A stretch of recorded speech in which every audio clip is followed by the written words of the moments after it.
हे हाम्रा स्वर्गमा बस्नुहुने पिता, तपाईको नाउँ पवित्र गरियोस्, तपाईको राज्य आओस्, तपाईको राज्य आओस्।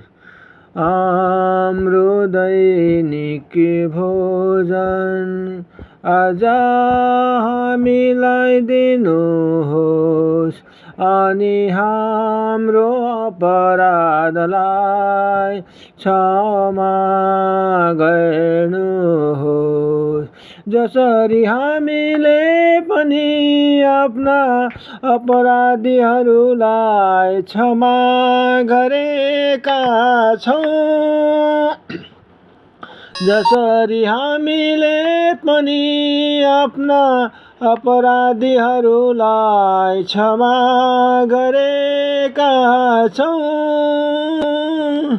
हामीलाई परीक्षामा नल्याउनुहोस्, तर दुष्टबाट बचाउनुहोस्,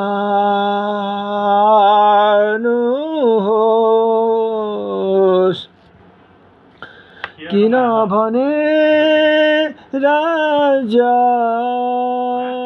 र पराक्रम र महिमा सदा सर्वदा तपाईकै हो।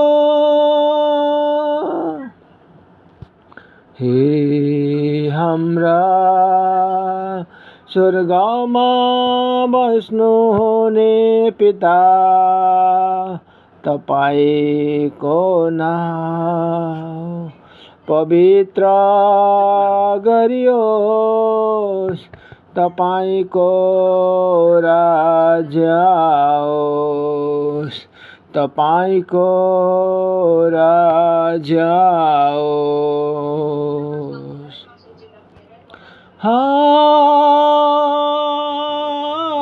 आमेन।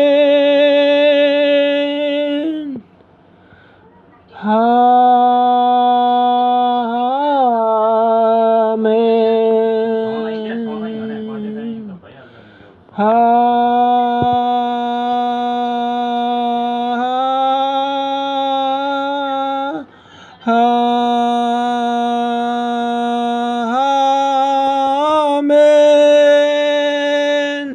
अन्तमा हाम्रो हातलाई स्वर्गतिर उचाल्नेछौँ।